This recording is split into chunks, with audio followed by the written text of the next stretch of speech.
Halo semuanya, berjumpa lagi dengan saya, tentunya masih sama bersama channel astronomi kesayangan Anda semua, Nasi Angkasa. Seperti biasanya, di setiap perjumpaan saya akan selalu kasih Anda semua informasi maupun update menarik seputar dunia astronomi. Dan kali ini, saya akan membahas mengenai apa yang ada di ujung atau tepi wilayah tata surya kita. Seperti yang sudah kita ketahui bersama, kalau wilayah tata surya ini termasuk wilayah yang cukup luas, dimulai dari matahari sebagai pusatnya dan bentangan wilayah lainnya yang mengandung planet serta objek lainnya yang beberapa masih belum diketahui. Namun di luar semua itu, wilayah atau ujung tata surya kita ini juga merupakan sebuah misteri yang sangat menarik untuk dipelajari mengenai objek apakah yang ada di sana dan juga bagaimana keadaannya. Oke, seperti biasanya, daripada Anda semua penasaran, mari kita bahas bersama.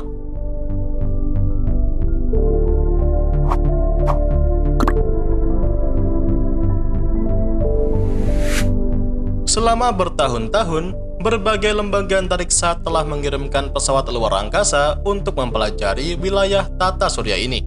Namun meskipun begitu, wilayah tata surya ini masih terlalu luas untuk dapat dipelajari keseluruhannya oleh pesawat luar angkasa. Dan itulah mengapa pesawat seperti Voyager milik NASA yang sudah sekitar 45 tahun terbang melintas di tata surya kita masih belum menemukan secara pasti di mana tepi atau ujung dari tata surya ini. Jadi apakah itu artinya misi mengirimkan pesawat luar angkasa berarti sia-sia? Jawabannya tentu adalah tidak. Meski memang saat ini objek buatan manusia masih belum mampu terbang sampai ujung tata surya, tapi bukan berarti para ilmuwan jadi tidak bisa menyingkap misteri yang ada di sana. Saat ini, para ilmuwan tengah mengembangkan sebuah peta 3 dimensi dari wilayah tepi tata surya yang membutuhkan waktu 13 tahun untuk dibuat dan nantinya akan dapat mengungkapkan beberapa rahasia tentang batas wilayah tata surya yang disebut sebagai heliosfer luar. Heliosfer luar ini menandai wilayah di mana angin matahari atau aliran partikel bermuatan yang dipancarkan dari matahari dibelokkan dan diselimuti kembali oleh radiasi antar bintang yang menembus ruang kosong di luar tata surya. Dengan kata lain, angin matahari dan partikel antar bintang akan bertemu dan membentuk batas di bagian terjauh dari tata surya kita. Jadi sebenarnya, batas dari tata surya ini adalah tergantung dari seberapa jauh wilayah yang masih terikat oleh gravitasi dan efek yang ditimbulkan oleh matahari. Pada tahun 2012, para ilmuwan untuk pertama kalinya pada waktu itu mungkin dapat melihat dan merasakan bagaimana tepi luar tata surya kita ketika Voyager 1 melintasi ruang antar bintang. Pada waktu itu, pesawat Voyager melaporkan tentang adanya penurunan secara tiba-tiba dari partikel matahari dan peningkatan yang substansial. Namun, semua pengalaman dari pesawat Voyager tersebut sebenarnya masih belum bisa disebut melintasi batas wilayah dari tata surya ini.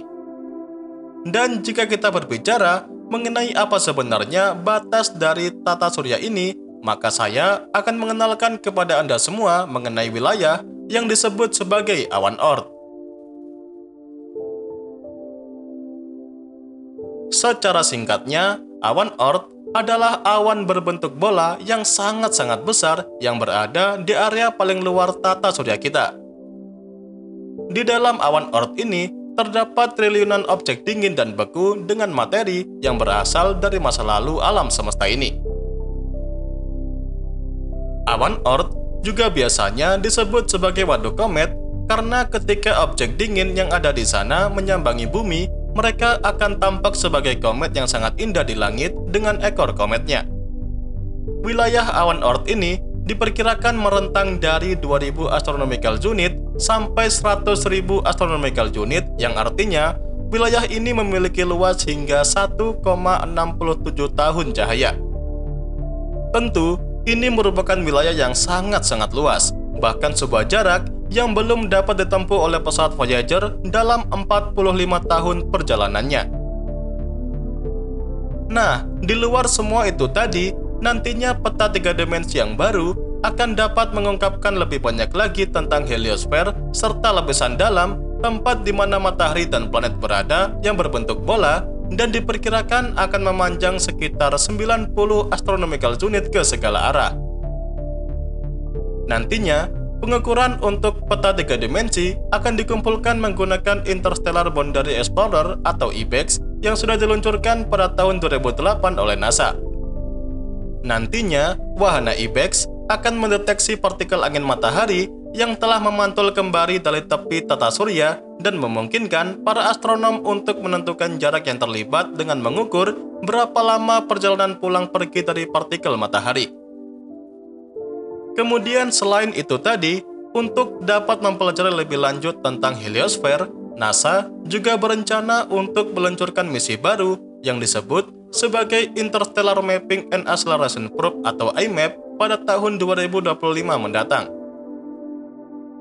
Jika semuanya berjalan sesuai rencana, IMAP akan mengungkapkan rincian lebih lanjut tentang interaksi antara angin matahari dan radiasi kosmik di matahari dengan lebih rinci.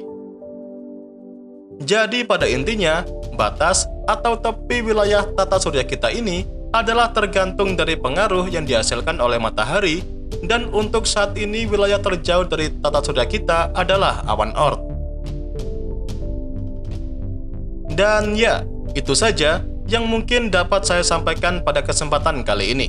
Seperti biasa, semoga dapat memberikan pengetahuan baru seputar dunia astronomi sekaligus hiburan untuk Anda semua.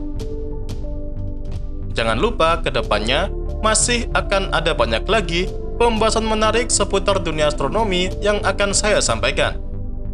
Dan tentunya bakal sayang banget untuk Anda lewatkan.